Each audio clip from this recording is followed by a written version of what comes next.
Hello, and thank you so much for joining me on another episode of Airbnb Real Estate Investing. This episode, is all about what you need to know before starting an Airbnb business. As a lot of you have heard, I'm sure, you can make a lot of money with short-term rentals. We kind of went over that in the past couple episodes, but a short-term rental is just another way of saying this is the business model that Airbnb uses, VRBO, home away. So you'll hear these terms interchangeably, in the industry: Airbnb, short-term rental, vacation rental. And so, you know, but no, so let's go back to my point. Um, I hope you're having a wonderful day. Please, if you enjoy this content, like, comment, and subscribe. It's much appreciated. And now back to the point of the video. So you can earn a lot of money in this space. There are, people earning millions per year in this space of short-term rentals. Okay.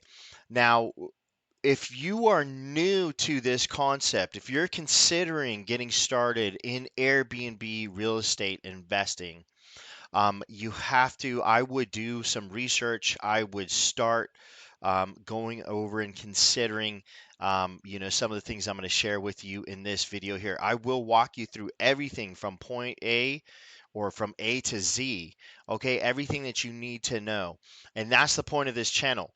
And so let's go ahead and talk about this video again. So what you need to know about Airbnb, real estate investing, I'm sorry, what you need to know before starting an Airbnb business.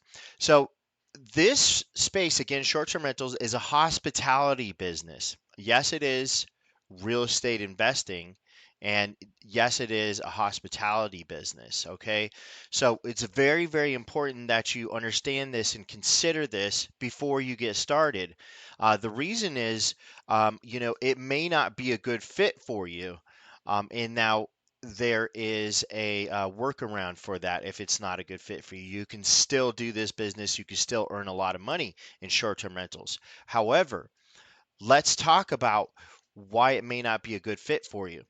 This is a hospitality business. This is customer service. Okay. So one of the most important aspects of this business is your communication with your guests. Okay.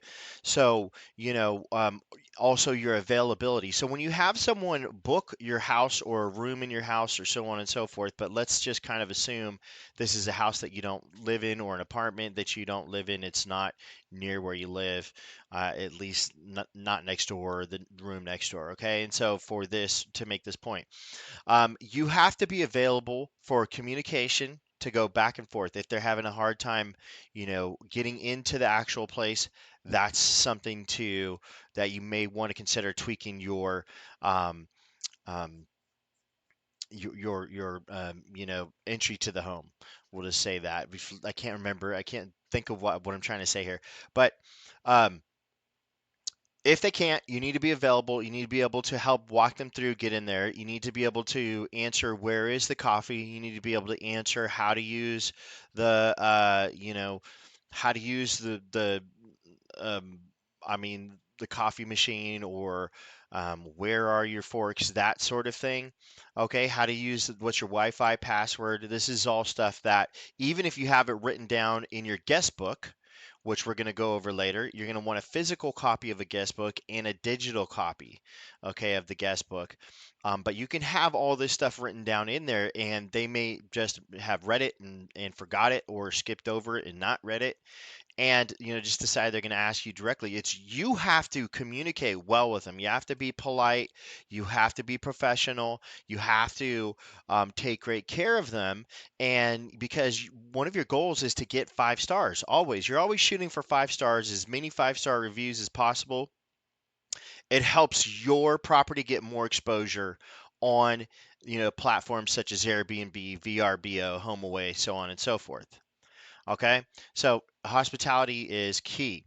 Now, if this is not you, I have heard other teachers in this space say, if this is not you, then this business is not for you, where they're totally Wrong.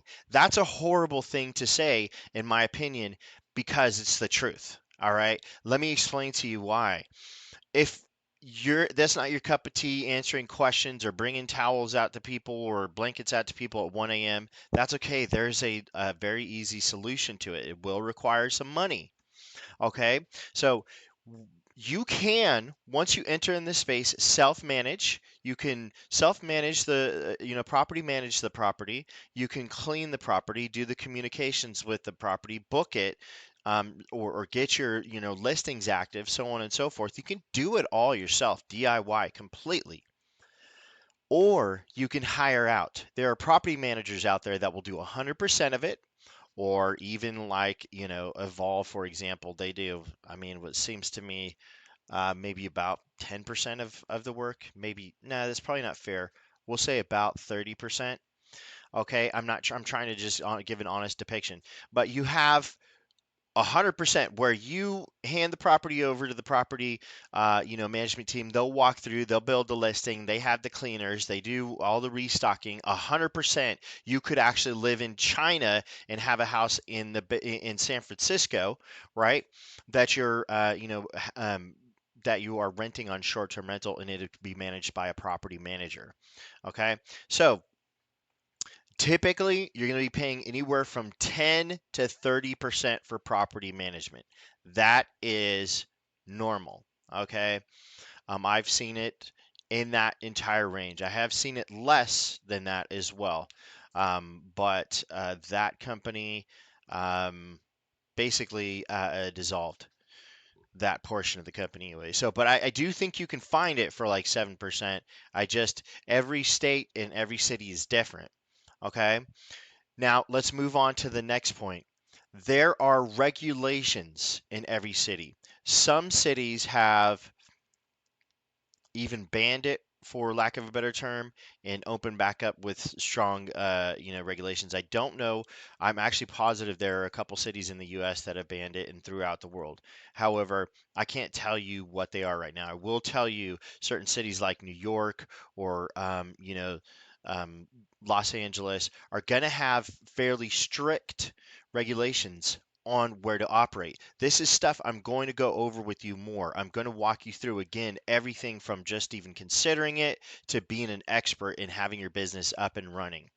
Okay, so um, what you can do is if you're looking in a city, and again, we're going to talk about later how to analyze a property, how to see how successful this property and how much income you can create with a property in particular. There are a lot of tools out there, including Airbnb, a lot of free tools that will help you to decipher, how to, if you should move forward on a particular property, or not. And I will walk you through exactly how I analyze properties. It is a very conservative, very safe way to analyze properties. Okay, it takes a little extra legwork than most other people, and I'll be honest with you, most people out there, when they are, going into short-term rental space, they don't analyze the deals at all. They will say, hey, this city seems like a good idea. This house seems like a good idea. Let's give it a shot. That's the wrong way to do it. Okay, you want to analyze the property. Spend some time. My process takes about 10 minutes or less. Okay, so we're going to go over that later. Analyze the property. Now, so we've covered that it's customer service, hospitality business, and you can do it yourself or you can hire out. Um, and we've also covered regulations. You want to look into those regulations for your particular city. I'll tell you another one that has pretty difficult regulations is Nashville. It's because it's a very popular area for short-term rentals. Sorry, trying to get my camera to work properly here. And I'm back. Not sure why it does that. Now, the last thing I want to talk to you about in this video, and we are going to discuss each piece of this as we go. I am sharing this information in a manner that I believe is the best way for someone who just knows nothing about it to start to wrap their mind around and start to think and start to go through, the process of actually you know, making the decision to move forward and what action steps you can take, because I have have done this, I am doing it now, and there are multiple ways to actually do this business. There's also multiple pitfalls. Is my goal to help you to avoid all of those pitfalls. Okay, now the last thing I want to talk about is there are multiple ways to do this business. Okay, you can own the home. There's home ownership, and there's a lot of different ways to do it that way. And then there's what is called rental arbitrage. Okay, there's more than one way to skin a cat, as the old saying goes. As much as I don't like that saying because it's a disgusting saying, I don't think anybody wants to skin a cat. Um, and so that is that. As much as I don't like it, it helps to sort of remember that there is a lot of different ways to do this business. Okay, so we're going to talk about these two ways in the next video. Okay, and this is generalizing. You have two huge ways, and then we'll get into details and specifics with this. And I'm going to continue moving you down the road, every single tiny baby step that I can think of that needs to be shared. I am going to share it with you. Okay. And this is all for free. Okay. I'm not charging for this information. So please thumbs up, like, comment, and subscribe to this channel. Now, the two, different formats in a general manner of, getting into the space of short-term rental that we're going to go over in the next video. One is homeownership, or apartment or condo, you know what I mean, property, real estate ownership.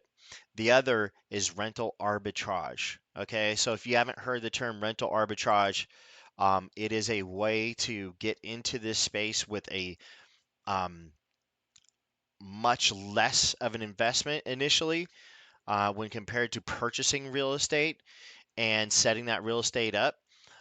Rental arbitrage, you can do it. You can get into this space of short-term rentals and earning a very good income. There are people earning millions of dollars per year in the space of rental arbitrage, and they own, rental arbitrage. You do not own the property. Okay, so we're going to get into that later in a following video. For now, I want to just cut it. Thank you so much for joining me today, and I hope you're having a wonderful day. And I hope to see you on a future video. Thanks again. Take care.